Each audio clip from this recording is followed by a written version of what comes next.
ઇતિહાસ એટલે વહાલા બાળકો આપણે સરળતાથી સમજીએ કે આજના વાહન વ્યવહાર, મકાન, રહેઠાણ, ખેતી જેવા સાધનો મોબાઈલ, ટીવી, કોમ્પ્યુટર કે ઇન્ટરનેટ ન હતા ત્યારે લોકો કેવી રીતે સંદેશા વ્યવહાર કરતા હશે, કેવા મકાનમાં રહેતા હશે, કેવી રીતે એક જગ્યાએથી બીજી જગ્યાએ જતા હશે, તેમજ કેવી રીતે ખેતી કરતા હશે અને કેવી ધાતુઓના ઓજાર બનાવતા હશે.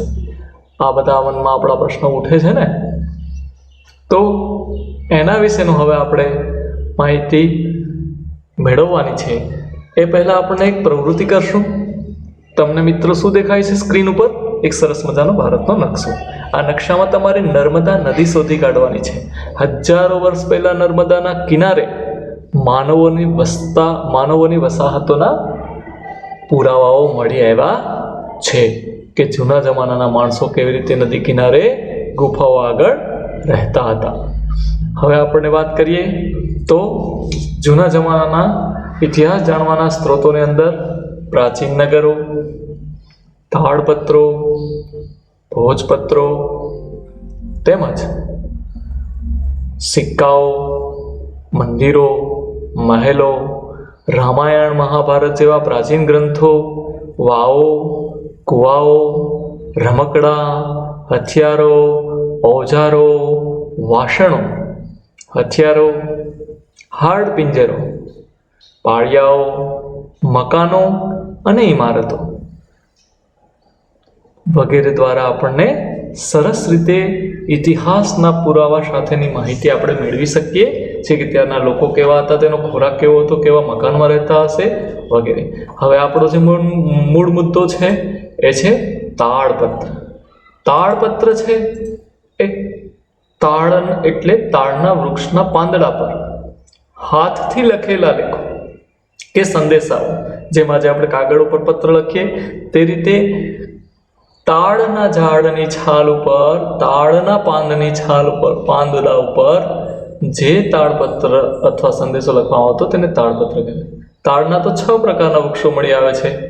આપણે જોવા મળતા તાડ ઉપર લખી શકાય નહીં, પરંતુ તેમાંથી માત્ર શ્રીતાડ અને ખરતાડ પ્રકારના તાડના પાંદડા ઉપર જ આપણને લખી શકીએ છીએ અને તે લાંબો સમય સુધી ટકી રહે છે.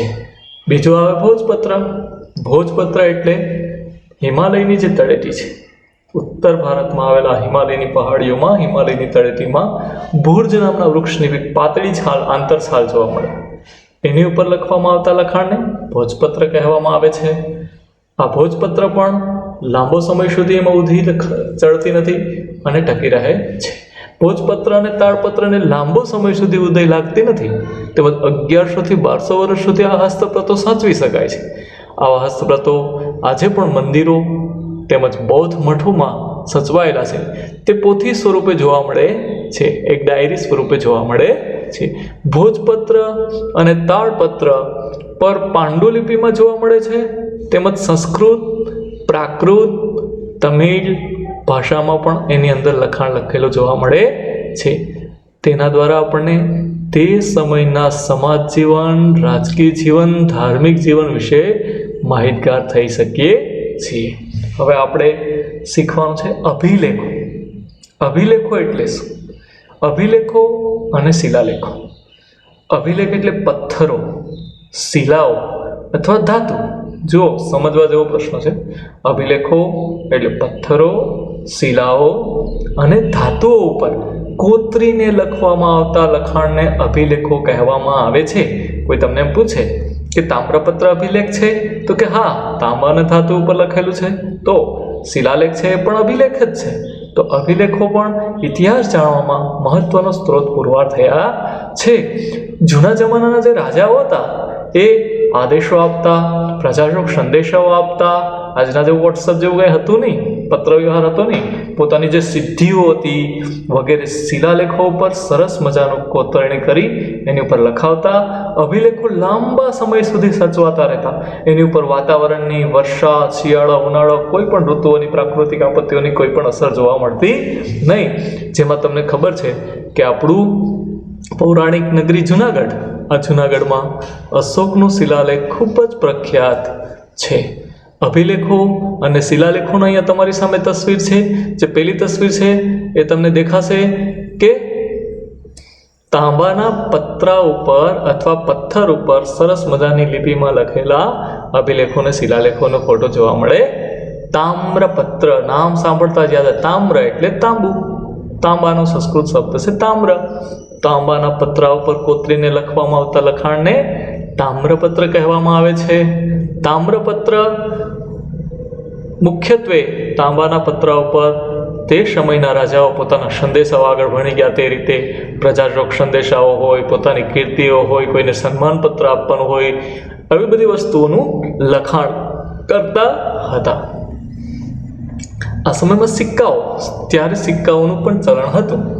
સિક્કાઓ દ્વારા જે તે સમયની અગત્યની માહિતી મળી આવે છે. ઘણાને સિક્કા સંગ્રહ કરવાનો ખૂબ શોખ હોય છે. તમે જાણો જ છો, ભારતમાં ઈસવીસન પૂર્વે વિચાર કરો કે ઈસુ ભગવાનની જન્મ પૂર્વે 5મી સદીમાં, એટલે આજથી 2500 વર્ષ પહેલા પંચમહાકના સિક્કા મળી આવ્યા. વિચાર કરો, આપણી પૌરાણિક સંસ્કૃતિ ખૂબ જ સમૃદ્ધ હતી, જેને ભારતના સૌથી જૂના સિક્કા ગણવામાં આવે છે. તમને કોઈ એમ પૂછે કે ભારતના સૌથી જૂનામાં જૂના સિક્કા ક્યાં છે મિત્રો, તો કહેવાનું પંચમહાકના સિક્કા. અહીંયા હું તમને ફોટા સાથે પણ બતાવીશ.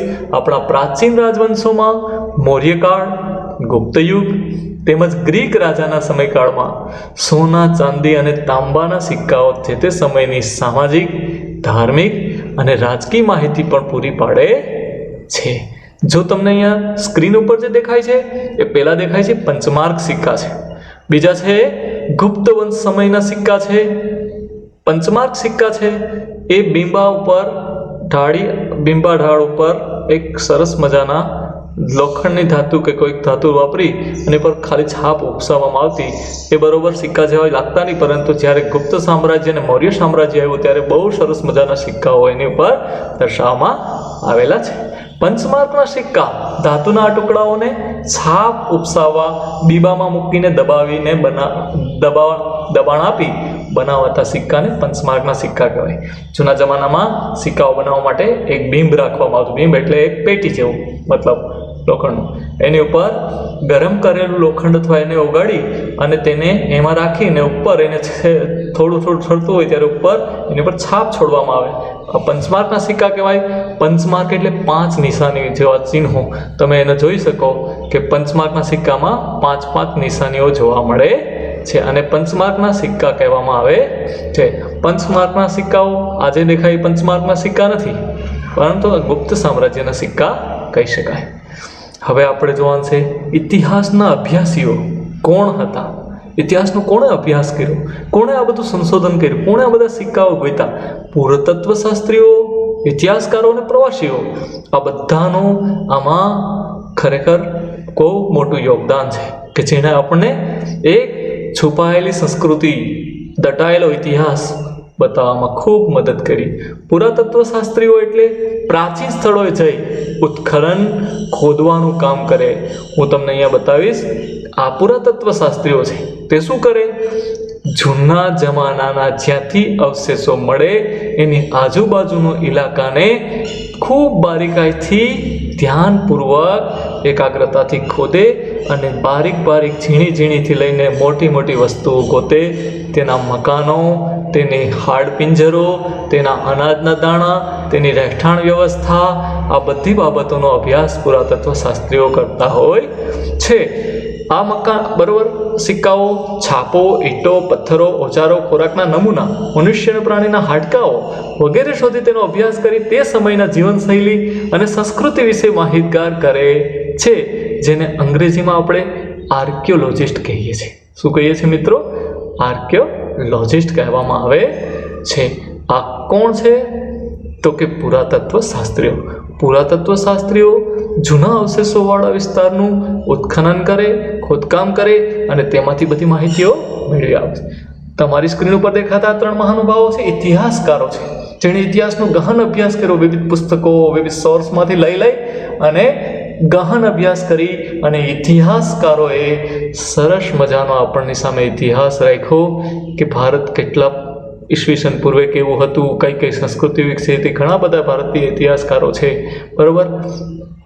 હમણાં આપણે જઈએ છીએ સોમનાથ ફરવા જઈએ, દીવ ફરવા જઈએ, બરોબર, માઉન્ટ આબુ ફરવા જઈએ, વિદેશમાં ફરવા જઈએ, ત્યારે પણ એવું ચલણ હતું, પણ ત્યારે કોઈ શોખ ખાતર નહીં, પરંતુ અભ્યાસ અર્થે ભણવા અહીંયા ફરવા માટે આવતા. ધર્મના અભ્યાસ માટે એવા ઘણા બધા પ્રવાસીઓ આવ્યા. પ્રાચીન સમયમાં ઘણા પ્રવાસીઓ ધર્મ અભ્યાસ અને સમાજ અભ્યાસાર્થે પ્રવાસ કરતા, જે પોતાના પ્રવાસ દરમિયાન તેણે લખેલી ત્યાંના જીવનની નોંધ પણ કરતા. આવા પ્રવાસીઓના પ્રવાસ વર્ણન દ્વારા જે તે દેશનો ઇતિહાસ, ત્યાંની સંસ્કૃતિ, ત્યાંનું સમાજ જીવન, ત્યાંની ધર્મ વ્યવસ્થા બધું જાણી શકાય છે. આવા ઘણા બધા સમાજશાસ્ત્રીઓ અથવા તો પ્રવાસીઓ, સમાજના અભ્યાસ કરનારા પ્રવાસીઓ આપણા દેશમાં પણ આવેલા, જેમાં હ્યુએન ચાંગ, બરોબર, ફાહિયાન, આવા ઘણા બધા પ્રવાસીઓ આપણા દેશમાં ચીનથી અને બીજા દેશથી ફરવા આવેલા હતા. હવે આપણો નવો ટોપિક છે સાલવારી. સાલવારી મતલબ કેલેન્ડર. કઈ રીતના સાલવારીનો ઉપયોગ કરવો? ઇતિહાસમાં સમયનું ખૂબ મહત્વ છે. પહેલાંના સમયમાં તો આપણે સૂર્ય દ્વારા, રેતઘડી દ્વારા સમય જોતા, પછી ચંદ્રના કળાઓ અને સૂર્યના આધારે આપણને આપણું કેલેન્ડર બનાવ્યું. પરંતુ હવે ક્રિશ્ચિયન કેલેન્ડર મુજબ તો દરેક સેકન્ડે સેકન્ડનું આપણે માહિતી મળે છે. અને ઇતિહાસને જાણવા માટે સાલવારી ખૂબ મહત્ત્વની છે, જેનાથી આપણને કઈ ઘટના કયા સમયમાં બની હતી ને કઈ ઘટના ક્યારે બનશે એના વિશે અનુમાન લગાડી શકાય. આપણે જે સાલવારીનો ઉપયોગ કરીએ છીએ, જેમ કે 17મી ફેબ્રુઆરી 2020 સોમવાર, આ સમયની ગોઠવણી ઈસુ ખ્રિસ્તીના જન્મ સાથે જોડાયેલી છે. મતલબ કે 2020 સુધીમાં 2020 વર્ષ પહેલાં ભગવાન ઈસુનો જન્મ થયેલો ગણાય. ઈસુ ભગવાનના જન્મના સમયને દુનિયાની કાળગણના સાથે જોડવામાં આવી, જે સૂર્ય અને ચંદ્ર તેમજ પૃથ્વીના પરિભ્રમણ અને ધરીભ્રમણ સાથે વધુ બંધ બેસતો હોવાથી આજે આખી દુનિયાએ ઈસુ ખ્રિસ્તી જન્મ સમયની કાળગણનાને વધુ પ્રચલિત કરી છે. આપણે પણ સરસ મજાનું વિક્રમ સંવત ચાલે છે. ગુપ્ત સંવત હતું, વિક્રમ સંવત પણ આજે ચંદ્રની કળાઓના આધારે ખૂબ સરસ રીતે બંધ બેસતું છે, અને એ પણ ક્યાંક ને ક્યાંક ક્રિશ્ચિયન કેલેન્ડરને લગતું જ છે, થોડું ઘણું એડજસ્ટમેન્ટ કરીને. હવે આપણે જોવાનું છે એડી. એડી એટલે શું? એડી એટલે ઈસવીસન, જેને આપણે ઈસુ ભગવાનની સંવત, બરોબર, જન્મ સમયનો જે ઈસવીસન લખીએ એને ઇંગ્લિશમાં કહેવાય એનો ડોમિની. ઈસુ ખ્રિસ્તીના જન્મ પછીનો એડીને સીઈના નામથી પણ ઓળખી શકાય. એનો ડોમિનીને સી કહી શકાય. સી મતલબ કોમન એરા. એરા એટલે યુગ, સામાન્ય યુગ. જે ભગવાન ઈસુ ખ્રિસ્તીના જન્મ પહેલાંના સમયને એનો ડોમિની પણ કહેવાય અને કોમન એરા પણ કહેવાય, એડી પણ કહેવાય, સીઈ પણ કહેવાય. બીસી તમે ઘણી વખત સાંભળ્યું હશે કે બિફોર ક્રાઇસ્ટ. બિફોર ક્રાઇસ્ટ એટલે શું? તો કે ઈસુ ભગવાનના જન્મ પહેલાંનો સમય એટલે BCE, જેને આપણે ઈસવીસન પૂર્વે કહીએ છીએ. આપણું કેલેન્ડર ઈસુ ભગવાનના કેલેન્ડર કરતાં થોડું આગળ પડતું છે. બિફોર ક્રાઇસ્ટ, ઈસુ ખ્રિસ્તીના જન્મ પહેલાંનો સમયને BCE કહેવાય, બિફોર કોમન એરા. BC પણ કહેવાય, BCE પણ કહેવાય. BC એટલે કોમન એરા. અહીંયા તમને એક સરસ મજાનો ડાયાગ્રામ બતાવવામાં આવી રહ્યો છે મિત્રો. જો ઈસુના જન્મ પહેલાંનો સમય જે તમને અહીંયા બતાવ્યો છે, 0 થી ડાબી બાજુ 400 વર્ષ ઉપર, અને આ બાજુ જમણી બાજુ 0 થી 2020 સુધીનો સમયગાળો. જે 0 થી જમણી બાજુ છે ઈસુ ભગવાનના જન્મ પછીનો સમય છે, અને ડાબી બાજુ છે ઈસુ ભગવાનના જન્મ પહેલાંનો સમય છે. હવે જોઈએ તો અહીંયા ઈસવીસન પૂર્વે 100 વર્ષ પહેલા, એટલે કે હાલના વર્ષ કેટલા સમય પહેલાં થાય? ઈસવીસન પૂર્વે 100 વર્ષ પહેલા, એટલે ઈસુ ભગવાનનો જન્મ ક્યારે થયો? 2020. એમાં 100 એડ કરો એટલે કેટલા થયા? 2120. સરળતાથી સમજાઈ જાય એવું છે. અહીંયા આપણે વિક્રમ સંવતનું પણ આપણે આમાં લીધું છે, અભ્યાસમાં નથી, પરંતુ આપણે ઇન્ડિયન કેલેન્ડર મુજબ આ પણ જાણવું જરૂરી છે. વિક્રમ સંવતની શરૂઆત ક્યારે થઈ? વિક્રમ સંવતની શરૂઆત ઈસુ ભગવાનના જન્મ પહેલાં 56 વર્ષ પહેલાં ચાલુ થઈ ગઈ, એટલે જ આપણને વિક્રમ સંવત આગળ ચાલે છે, બરોબર. હાલનું આ વિક્રમ સંવત છે 2076. વિક્રમ સંવતની શરૂઆત અત્યારે 2020 ક્રિશ્ચિયન કેલેન્ડર મુજબ છે, આપણે 2076, 56 વર્ષ આપણે આગળ છે. વિક્રમ સંવતની શરૂઆત થઈ એ વિક્રમ રાજાના રાજ્યાભિષેક સમયથી ગણવામાં આવે છે. ઈસવીસન 1947 એટલે વિક્રમ સંવત કયું વર્ષ હશે? તમને પ્રશ્ન થશે, તો તમે એને સરળતાથી ગણી શકો કે 1947 એ પહેલાં વિક્રમ સંવતનું કેટલા વર્ષને એડ કરવાના છે? તો કે 1947 સાથે કેટલા વર્ષ એડ કરવા? એ પ્રશ્ન આપણે તમને સમજાવશું નહીં, તમારે જાતે જ કરવાનો થશે. Thank you. સરળતાથી સમજાઈ ગયું હશે મિત્રો. એવી આશા છે કે હવે આ પાઠ તમને ક્લિયર સમજાઈ ગયો હશે.